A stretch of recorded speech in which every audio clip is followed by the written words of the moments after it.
To use a featured image as the wake up alarm background in the sleep mode on Samsung Galaxy S24 Ultra, swipe down the top of the screen and then tap setting icon. Scroll down the screen to find mode and routine.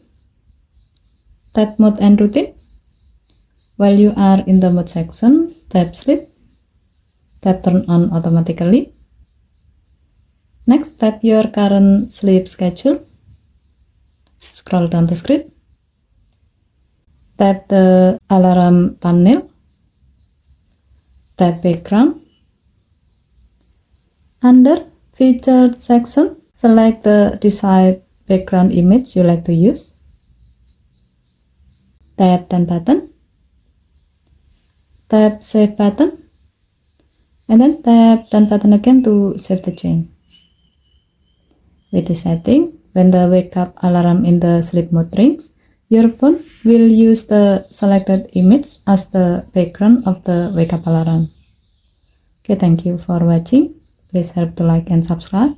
Have a nice day.